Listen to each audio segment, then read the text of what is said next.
Sorry for the wait. Was creating a new playlist for Katawa Shoujo specifically. Usually just awesome songs or songs that deal with love in some way or another. Nothing too fucking obvious like what is love or where is the love, not shit like that. Just awesome ass music and some love songs here and there.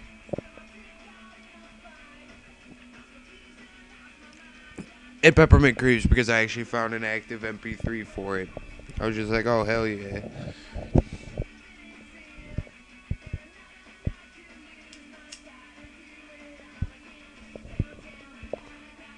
So without further ado, let's get this going. Please, just sigh. I don't want to feel any older than I am. I'm so glad that even young people show interest in art nowadays. So refreshing. What brings you here? Surely you aren't just on a courtesy visit all the way from your school. I actually came for Rin. I was hoping to see how she's doing. Oh, is that right? Well, then you need to step back outside. You see that Atelier is actually at the next store on the right down the street and up the stairwell. Just climb the stairs to the top floor. There's only one door there. Can't miss it. Give Sam my thanks as I exit the gallery and look at the door she was talking about.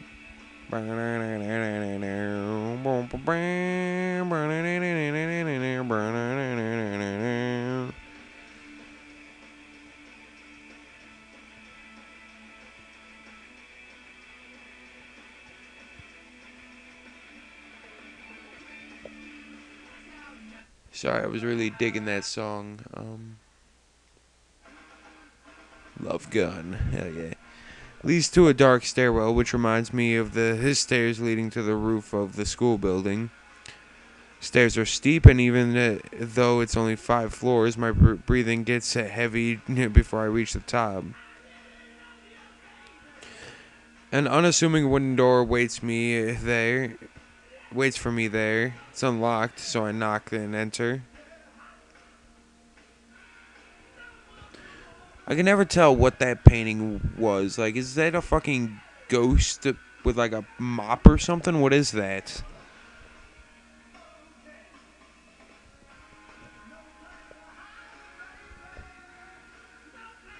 Seriously, what the fuck is that? My love gun. Love gun. Love this song, dude. The atelier is really just a one big room, with the ceiling lower at one end than the other because the roof of the building is gabled. Or gabbled. There's a huge skylight in the ceiling that acts as the main source of light for the room, bringing in sunlight that reflects off the white painted walls. I suppose it's good to use natural light for art. There isn't much in the way for interior decoration. No surprise, since the room seems to have been used as storage for a while.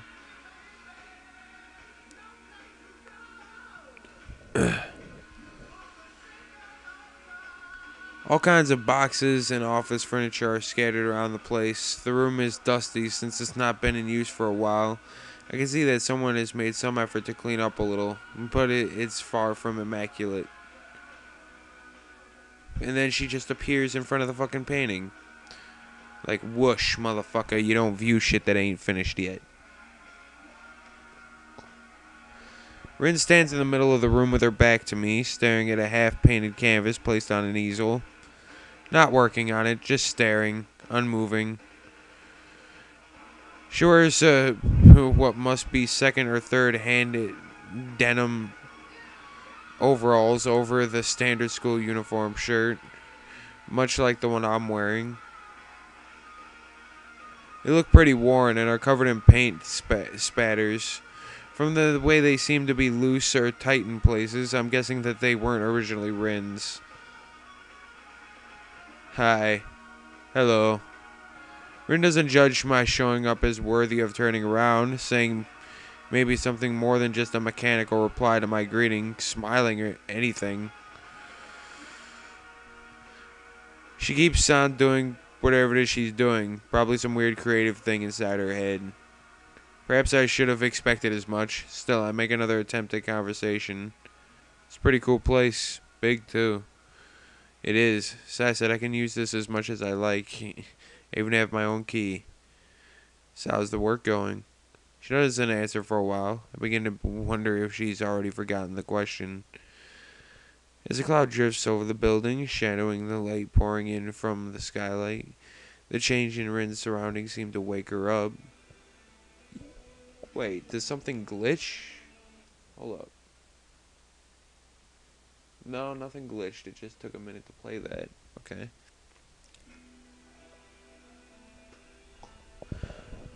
As a cloud drifts over the building, shadowing the light pouring in from the skylight, the change in Rin's surroundings seemed to wake her up. I don't know. It's like a huge ball. I don't really know which side is the right one. It's really huge. It's the hugest thing ever. Like a mountain growing inside of me. Like I swallowed a mountain whole. Just nom. Kerm. It's going to be hard, I think. Really very hard. Try to listen for undercurrents of stress or uncertainty in her voice, but I don't pick up anything like that. Why are you here? That's bogus as hell to say. Her tone is not as unkind as the directness of the question would make it seem. Well, you said that it'd be fine if I came to visit, so here I am. You bitch. Evil That Men Do by Iron Maiden. One of the very first fucking songs I've ever fucking listened to by Iron Maiden. Along with like Run to the Hills, The Trooper, Aces High. Like their music, dude. Guess it's not for any real reason, but I thought you might like company or assistance or maybe some Hisao. Can you be quiet for 15 minutes? Maybe 10 is enough. 5 definitely is not. You can talk afterwards. Her tone is sharp, nothing like I've ever heard from her before. There's no command, no annoyance, no anger. But her voice pierces me all the same. Alright.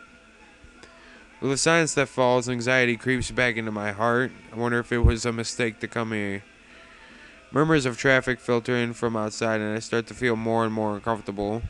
All my thoughts keep finding themselves returning to certain things that I have been swirling relentlessly in the back of my mind for some time now.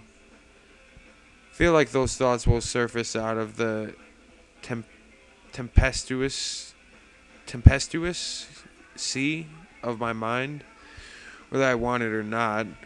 Desperate to divert my focus, I fixate on Rin's back as my mind races. I don't think I've ever studied anyone's back so intently before.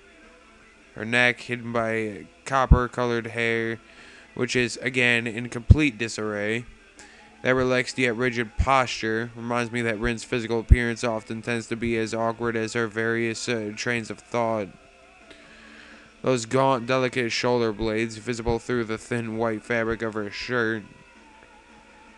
The contours of her hips curving down to her thin thighs. It pisses me off. Rarely does she ever seem to be looking at me, whether literally or figuratively. I, on the other hand, am always watching her back, both literally and physically and figuratively.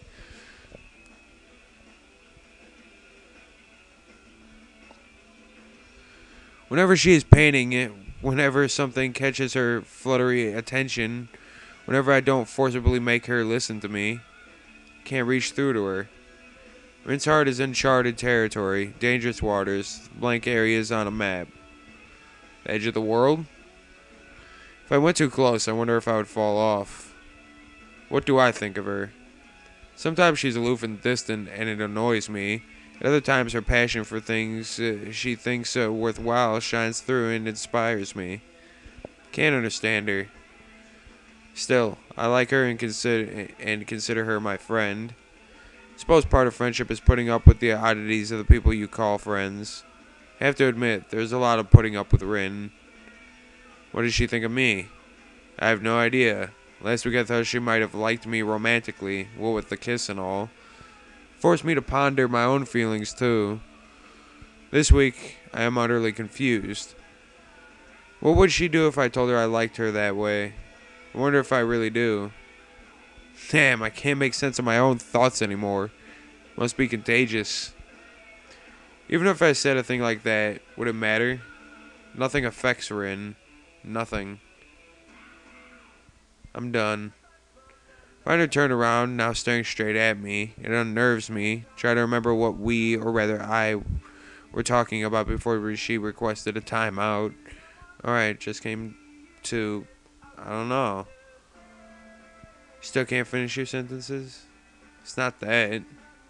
Fine. She retreats from the conversation, slipping away from me once again. She doesn't return to painting, but instead keeps looking at me with an empty poker face of hers. I wanted to talk about some stuff. I've thought a lot about things. What things? Like what happened last week and so on. What happened? Get the feeling she's playing with me. Why? I have no clue. It is not a game she's playing with my head. I'm pretty sure she doesn't deliberately try to screw with people. Maybe it's just my own mind playing tricks on itself. Still, Rin feels like a puzzle in the form of a girl. I feel attracted to it, compelled to solve it, an overly rational part of my brain refusing to let me give up. Can't leave her alone. I never would have believed I could be this obsessive about something. Why do I hesitate so much and keep running in circles around her? Because you don't know what to fucking say, because her mind is a fucking gigantic, like, jigsaw puzzle. Nah, scratch that. It's like one of those 3,000 piece puzzles that you can find at like art stores that are fucking impossible for me to even finish one. Don't have to do that. I already decided on what I want to say. Rin. Saying her name with the intention like this makes my mouth dry, as if my subconscious is fighting against what I'm going to say next. Feel like I'm going to lock up any moment now. Rin looks up from her paint-covered toes and stops wiggling them, as there isn't anyone to observe them curiously now. The hard stare of her dark green eyes seems like a portent. I like you. Lack of any reaction is like a slap to the face. So, I mean, I'd like to like you as more than a friend. What is more? A slow, hesitant words coming from between her strawberry-colored lips are not the ones I was waiting for. Neither the two possible answers that I'd been expecting, actually. Feel myself blushing heavily, as if, as is par for the course of this kind of situation. My heartbeat sounds like a percussion orchestra on drugs. Rin's Fox innocent inquiry feels like I'm being grilled over hot coals. You know, like romantically, and she just says, "Don't, no." Rin turns around, giving me the cold shoulder as she returns to looking at her painting. She makes a move to pick up her brush, which lies forgotten on the floor, but decides against it at the last moment. Can't talk about that kind of thing that kind of thing now. So don't talk about that kind of thing, please. We are friends, right? So you can do that. The silence those words leave behind is deafening. I want to say something, but my mouth refuses to move. There's no way I can retain my dignity. Rin finally picks up the brush without giving an explanation for her behavior. Maybe there was something in her voice that gave away some emotion, but I couldn't say what. Her shoulders slump melancholy as her foot works the canvas in front of her. She won't let me see her face, and I know it. Feeling the weight of my heart grow heavier, I stand up to leave, for I can't stay here any longer today. It's like I have opened Pandora's box by stepping over some line that Rin didn't want me to cross, and she had to turn me down. I want to cross the squeaky floor to the door. I walk across the squeaky floor to the door leading to the stairwell. Rin's quiet voice stops me in my tracks as I'm about to open the door. Hisao. My hand, still on the brass doorknob, is waiting for me to turn it, or to withdraw. Yeah? Will you come tomorrow? Yeah.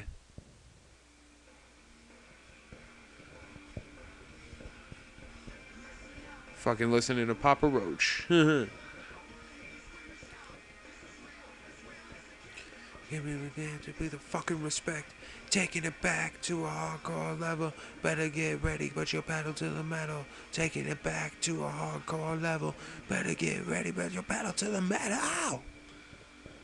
I love this song, dude. Whoa, I'll never give in. Whoa, I'll never give up. Whoa, I'll never give in. I just wanna be loved. I thought it was perfect to add for this this fucking novel. And I just wanna be loved. I want nomination. I want your submission. I want never resistance. To bliss temptation. I want confession.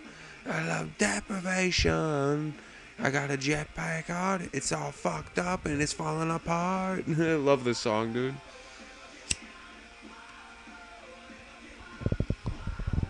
After a night of bad sleep, I go through the day mostly on automatic. Okay, hold up. Checking the time. Oh, we got plenty. I put on my uniform mechanically, do my schoolwork mechanically, eat my lunch mechanically, reply to teachers mechanically, and thus when the final bell rings, I still feel as if I had just woken up. My mind feels blank and overcrowded at the same time. I can't even begin to unravel the tangle of feelings I've gotten myself into. See, that's why you don't really, you waited till the wrong time to let her know that, dude. You waited till she had, something she needed to do. Because you and everybody else was pushing her to do it. This is real. There ain't no respect. You better watch your fucking neck. Take the past, burn it up and let it go. Carry on. I'm stronger than you'll ever know. This is real. You get no respect. You better watch your fucking neck. Spend the bus trip downtown staring out of the window thinking about these things. As a result, by the time I climb the stairs to the atelier 4 floors above size gallery, I'm feeling completely exhausted. Expecting awkwardness, I quietly knock on the door before entering. Spot Rin at the center of the small clear area in the room, working on a painting. She doesn't acknowledge my rival in any way. Hi, I came as promised. Rin snaps her head to my direction immediately. Was she waiting for me to say something? And locks that cold green gaze of hers on me. Although I'm sure my own face can't hide my feelings, Rin's expression is as expectant and neutral as always. The clouded, slightly absent-minded darkness in her eyes is like a wall standing between me and her. It is the first awkward silence between us that is truly awkward. Yesterday, both of us said something we couldn't take back, and there's no way it can be undone. I want to say something, but Rin forbade from doing so. Can't even begin to guess what she's thinking, but I'm feeling the pressure of her lightless eyes on me, compelling me to break the silence without saying the thing I most want to say. To my horror, I find that I can't find any way to start a conversation. It's as if I've completely lost the ability to speak with her. Just keep working if you're in the middle of something. I'll just sit down here. Rin nods wordlessly at me and picks up the brush from the floor with her toes of her right foot. I sink into the worn-out sofa, picking up a book from my bag and opening it to where I stopped last night. Can't really concentrate on it, but it's better than doing nothing. The two of us are so close to each other, together in the same room even, and yet we're both off doing our own thing as if we were miles apart. Can't help but wonder about this unnatural situation. Why did I come here? Because she asked me to do so yesterday, of course. However, it looks like there's absolutely no need for me to actually be here. Makes me feel awkward at first, but as I recall the previous silences I've quietly passed with Rin, I settled down and tried to tune into that same comfortable mood I was in back then. Time stretches, then slows down. The pages of my book rustle each time I turn them. After maybe half an hour or 1 hour at most, Rin breaks the silence to my complete surprise. Hisao, yeah? Are you my friend? It's an echo of yesterday, I know it. So even Rin couldn't just push aside from her mind. Caught off guard, I answer honestly. I don't. Yeah, of course I am. Don't worry about stuff like that. Come on. Okay. She doesn't say anything further. I feel happy somehow. Several chapters later, I mark my spot, close the book, and put it away in my bag. Getting up from the sofa, I see Rin's made considerable progress on her painting.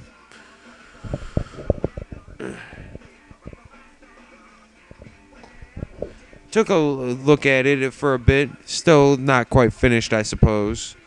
Looks great. It's bad luck to comment on unfinished paintings. After that, I quietly leave the studio and catch the bus, taking me back to school.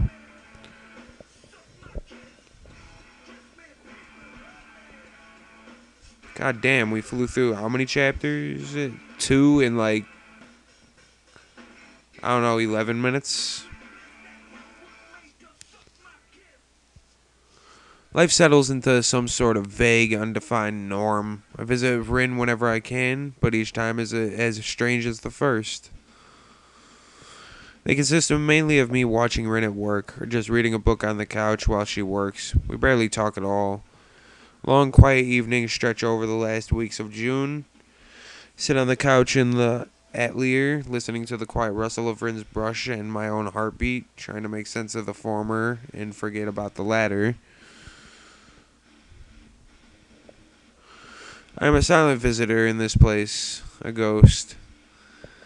At some point I start thinking about that my presence is meaningful to Rin somehow, but never end up asking her about it. Don't bring up the forbidden topic anymore either, and try to stop thinking about it altogether. It's hard to do so. It doesn't get any easier with the passage of time. My heart aches every time I look at the awkward figure of the girl I decided I liked, yet who refuses to acknowledge it. Still, I can't seem to find the right words to talk to her about anything at all.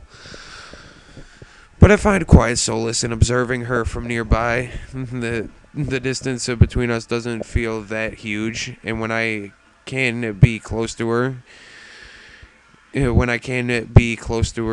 if it's like this. Rin works like a demon. This is barely a moment when she's without a brush between her toes, or walking in circles around her current work in progress, estimating it from every angle and distance. She seems to be completely taken over by her will to work, to change herself into the sort of artist she believes would be worthy of the trust Nami and Sai have placed in her. Piles of sketches, works in progress, tubes of oil paint and brushes slowly begin to crowd the small atelier, making it even messier than it was before Rin acquired the right to use it. I offer to help her clean up every now and then, but each time she refuses. It dawns on me that in her mind the room is not in utter chaos, rather, her system of keeping track of everything is so elaborate only Rin herself can make sense of it. She knows exactly where everything is, from the tiniest brush to that half-empty tube of crimson that's the perfect shade for some picture in progress.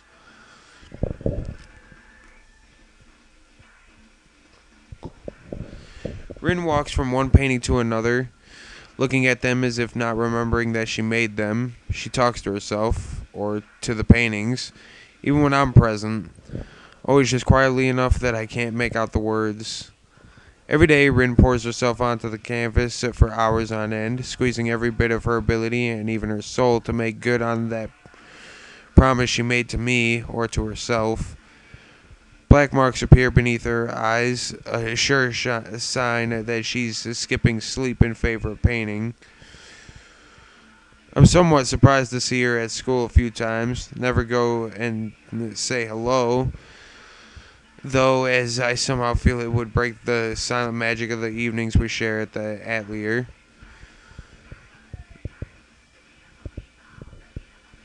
Sometimes Sai comes by when I'm there. She gives me a certain kind of look when she shows up. Thinks she doesn't like that I'm always hanging out with Rin up here, but she never says a word about it. yeah, I'm done with that for right now. I'm gonna listen to another song that I downloaded.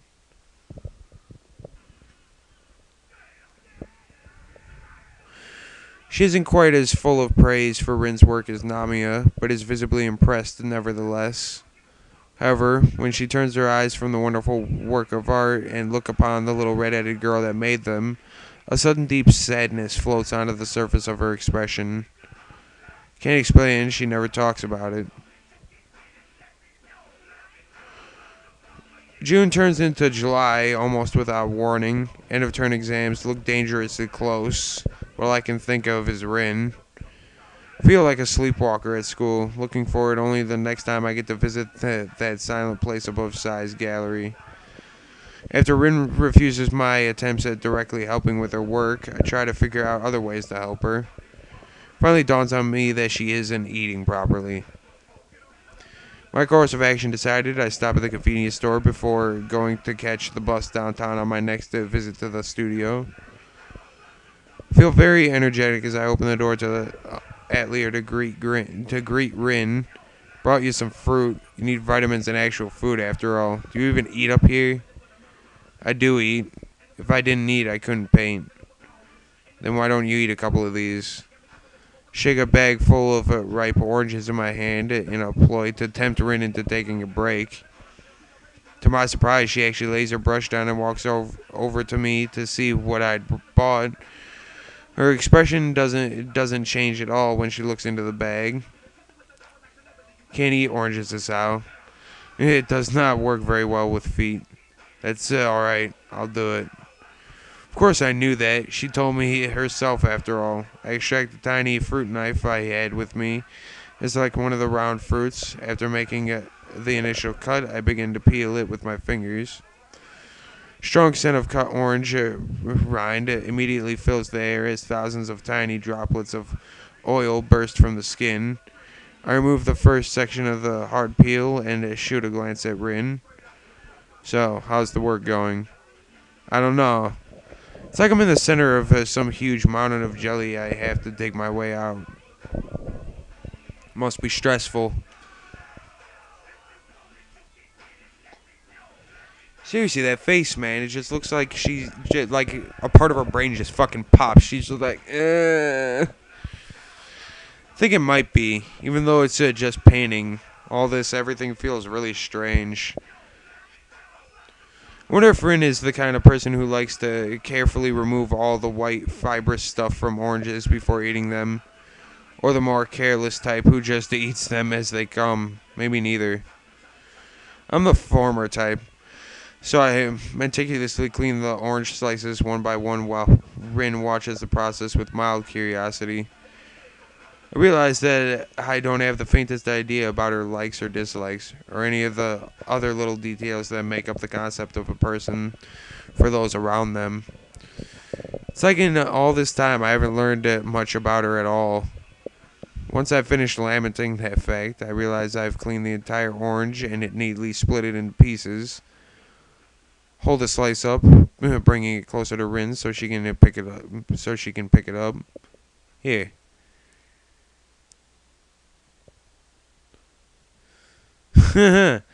Doesn't he just look like just fucking like he's a zombie or some shit? Like I don't know. I just focus on his eyes and they just look like blank and destructive, like he's about to kill somebody. She takes it directly between her lips and then into her mouth hole. Her lower lip briefly brushes it against my fingertip. Rin chews the slice carefully, savoring it as much as possible.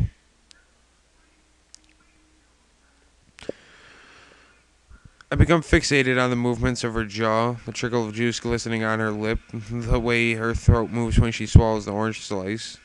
You creepy ass motherfucker.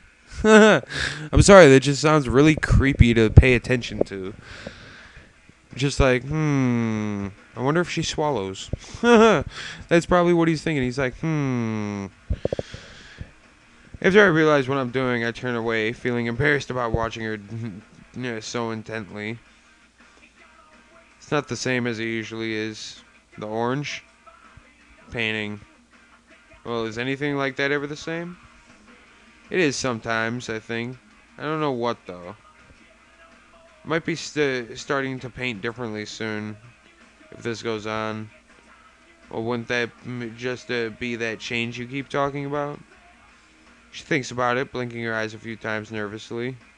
For a moment, absolutely nothing happens, as if time itself did a double take. We stare at each other in silence, only that faint, tangy scent of orange floating between us and the muffled sounds of traffic in the background.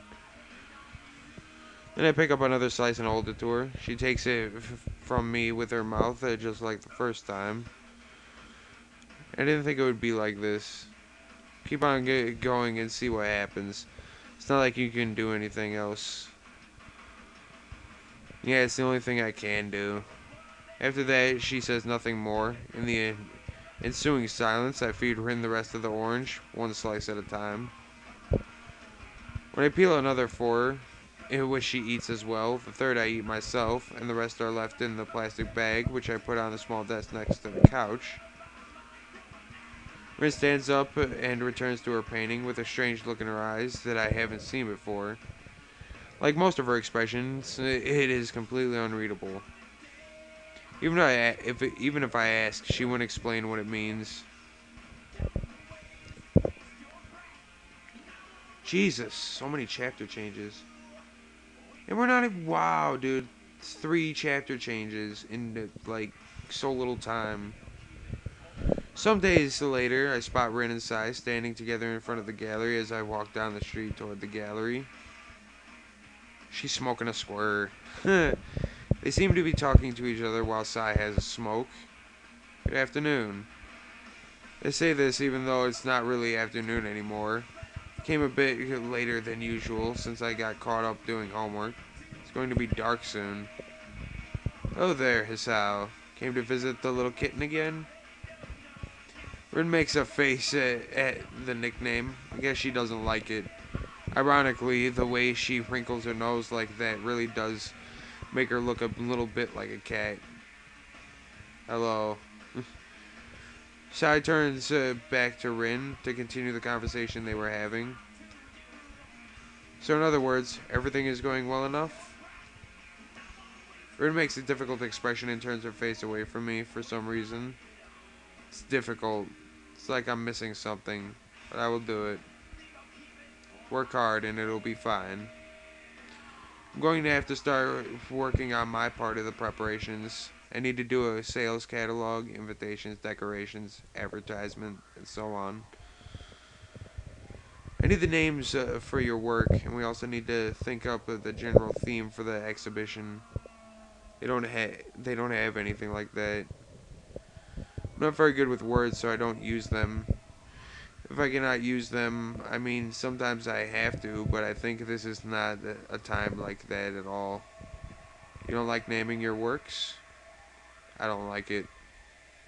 I guess it's hard to come up with a good name for something like this. She shakes her head vehemently. It's not like that. It's like if I paint a cloud and call it an octopus, people will think about it differently than if I paint a cloud and call it the end of the world. Every name is wrong. Nothing ever explains what I feel when I make a painting. It's not a word thing. The only thing it would be to come up with new words for everything. But it but would it help at all? No, I don't think so. The paintings would go with just unnamed, number one, and so on. It's a bit inconvenient, but that's no good. Unnamed means that you didn't come up with a good name, and unnamed is a name. Like that Greek guy with the sheep and all.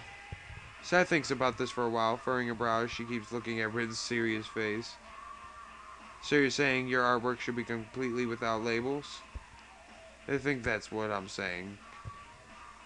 Sai lets out a dry laugh. The kind old ladies who smoke too much always seem to end up with. Let's hope your art will never end up in a museum. The curators would explode. That's true. They always have to have something to go on. She takes a contemplative puff on her cigarette, which has worn down and not much more than the butt. Then she drops it into the ashtray affixed to the wall next to the door. Then again, it could work. What do you mean? This namelessness, this rejection of labels, it works. It's a good unifying theme, and is something people can grasp onto easily. Allows for a lot of room for interpretation. It gives a good impression. Think about it. All sorts of associations can be made, starting from identity and self-definition, all the way to whatever you want to think about. We could call your exhibition Nameless, and build it on that theme. How does that sound?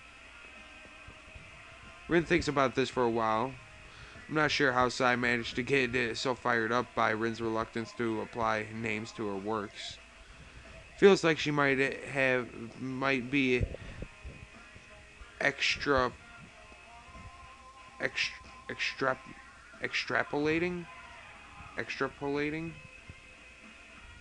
I don't know too much, but it's pretty impressive sounding. But it's a pretty impressive sounding idea. I don't think it's a bad idea. For what it's worth, I have to say it sounds pretty good to me too. Sai reaches into her pocket for another cigarette, lighting it with a neon green butane lighter. Her forehead wrinkles and she rubs it as if she appears to furiously think more on this idea. She doesn't say a word for a little, but every now and then she takes a sharp drag from the cigarette. Yes, I think this would work out pretty nicely. I'm going to take this as the starting point and work from there. I'm going in to work on this. You go back upstairs and try to find your missing ingredient. I'm sure it'll come to you sooner or later. Rin doesn't reply, so Sai takes one last long puff from her cigarette and drops it in the tray to join with the others of its kind. The gallery owner turns back to head inside, but is stopped by Rin just as she reaches for the door handle. Sai. What is it, kitten? Can I have some cigarettes? She says, I need a stress reliever right now. She looks at Rin incredulously, clearly not having expected such a direct request. Not that I did either. Don't tell your teacher. She stuffs the packet in Rin's pocket along with the neon green lighter.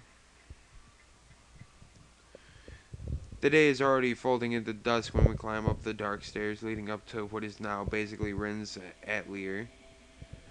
As we go inside, Rin doesn't seem to be able to settle down. She keeps pacing around the room like a caged animal, looking through the skylight at the burgundy-colored dusk. Last light of the sun's advance across the sky reflects from the clouds floating over the town, filling every corner of the atelier with blazing orange light. So painting is going well. She blinks and realizes it relaxes her muscles. I didn't even realize how tensed up she was until now. Not really. I haven't painted in 3 days. I'm going in squares. Circles. If you say so. I've tried doing things a bit differently, but it doesn't work. And now the old way doesn't work either. I need something more. It's not enough like this. Rin's response gives me a pause, since as usual, I can't exactly understand what she means. Although, really, I shouldn't have expected anything else. She either says nothing at all or too much. Alright, 1 second. Taking a drink.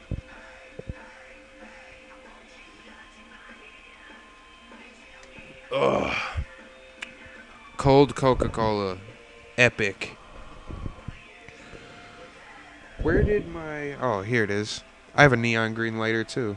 Well, not neon green, but it's green. And it's not butane. Well, actually, no, it's not butane. It's Bic. Excuse me.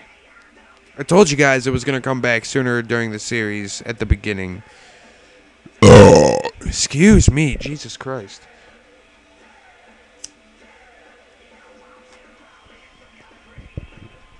It's like I make a small one and then the big one's just like, wait for me. Blah. Trying to comprehend and follow her train of thought feels like wading through the jungles of Borneo, equipped with a wooden spoon and a map of Hokkaido. So knowing how her thoughts are both laid out in plain sight and hidden from view every time she opens her mouth. What more? Well, what's more? You said that to Sai as well. A missing ingredient? I think I have to destroy myself. Okay, that sounds unnecessarily grim. What do you mean? Rin's shoulders slump and she turns to face me directly. I have to change. I've tried, but this is not enough yet. I have to destroy myself first, I think. Just to be, it's supposed to be just to be clear, but I guess they added an extra B on accident. Just be to be clear. You are speaking metaphorically, right? Like learning to paint from scratch again or whatever, so to speak. She shrugs her shoulders as if there's no difference. There is no difference. So you're going to start by smoking a cigarette for inspiration? Maybe. I've never tried this before, have you? No, can't say I have. Still, I'm not really sure if having a smoke is the best starting point. She responds to my words with another nonchalant shrug. I open the cigarette pack and look inside. It's almost full. Smoking is bad for you, but that's the idea here, I guess. Yes, I need to do something. I want to paint. I need something more. So, okay, fine. What's after smoking a cigarette, then? How do you intend to destroy yourself? Rin thinks for a split second, averting her gaze like she does when she doesn't want to get distracted. I don't know yet. I'll decide later.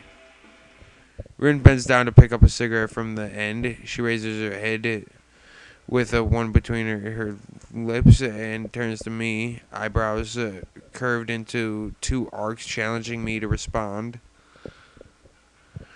With a sigh of resignation, I pick up the lighter and raise it to meet the cigarette.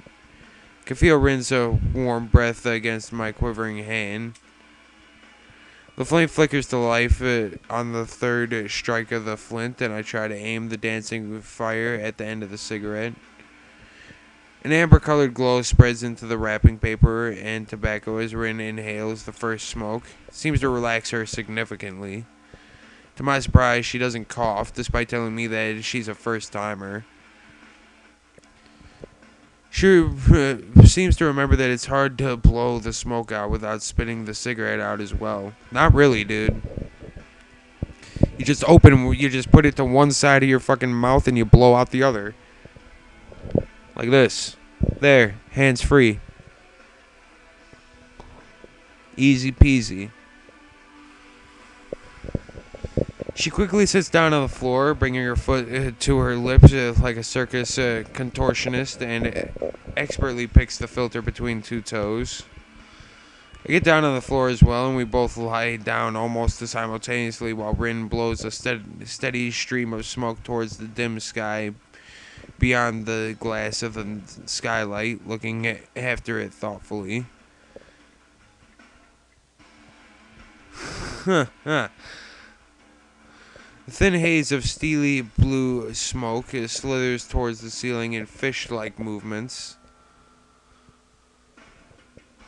It billows in the stagnant air of the atelier, twisting and turning around in its own immaterial body until it dissipates in thin air. What's the word for smoke that looks like that? There is no word for that. We should maybe come up with one. Maybe.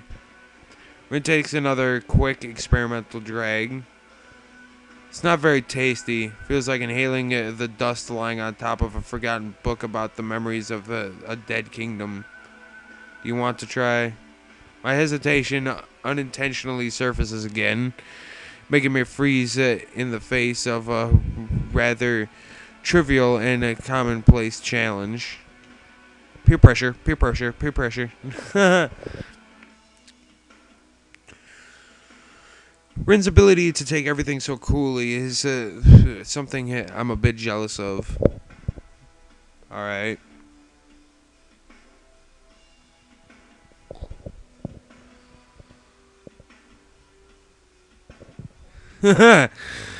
Yeah, bow, bow, bow, bow, bow, bow, bow. Yeah, bow, bow, bow, bow, bow, bow, bow, bow. Pack your bowl, let's get stoned. If only he had a bowl in his hand, that'd be hilarious. Taking it from her, I have a drag on it, fighting against the sudden choking feeling in my lungs as they fill with smoke. To my embarrassment, I fail, wheezing and hacking my lungs out, looking stoned on the floor. I feel flustered, but maybe I haven't lost too much face in Rin's eyes. It's less unpleasant on the second try, but I still pass the cigarette back to Rin. We're like a pair of budding delinquents in middle school, sneaking their first smoke out of sight of their teachers and parents. Well, I suppose it's not like that's exactly what we are. But you're not in middle school. You're 18 during this story, dude. It's legal for you to smoke, unless the rules are different in fucking Japan and you have to be 21 to smoke. Ready to die.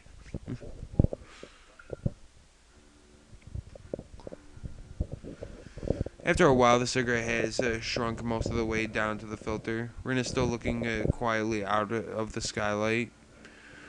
With her looking out there, the silence inside the atelier seems to deepen even more. Are the cogs of creativity turning behind those eyes right now? Do another one. Mechanically pick another cigarette, light it, and place it on Rin's lips. She takes a few quick puffs and moves it awkwardly around with her lips. Fake it. Fake if. I think she tried to say shake it. Oh, she said take it. Not understanding her garbled words, I glance over at Rin. Looks like she's having trouble with the cigarette. I pick the cigarette from her lips and place it on mine, abandoning common sense and good reason while I do so. The first one should have been enough for me, but I take another drag, still coughing a little at the unpleasant sensation of smoke invading my respiratory organs. I remember doing something like this before. So you have smoked? Doesn't look like it though. Nah, lying on my back and looking at the sky with you. Oh. The sky on the other side of the glass is slowly growing darker. It's unreachably high, even if the shimmering smoke seems to make it closer. I return the cigarette back to Rin's mouth. Feels bad somehow.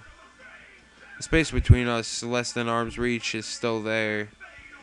It's the distance between us, the immeasurable wide chasm of thoughts and feelings that separates us with a graver certainty than even light years of physical distance could. By saying the right words, there might be a way to make that chasm narrower, even if it's just a little. Tried to cross that gap with one big step, but Rin turned me back. Glance at her out the corner of my eye.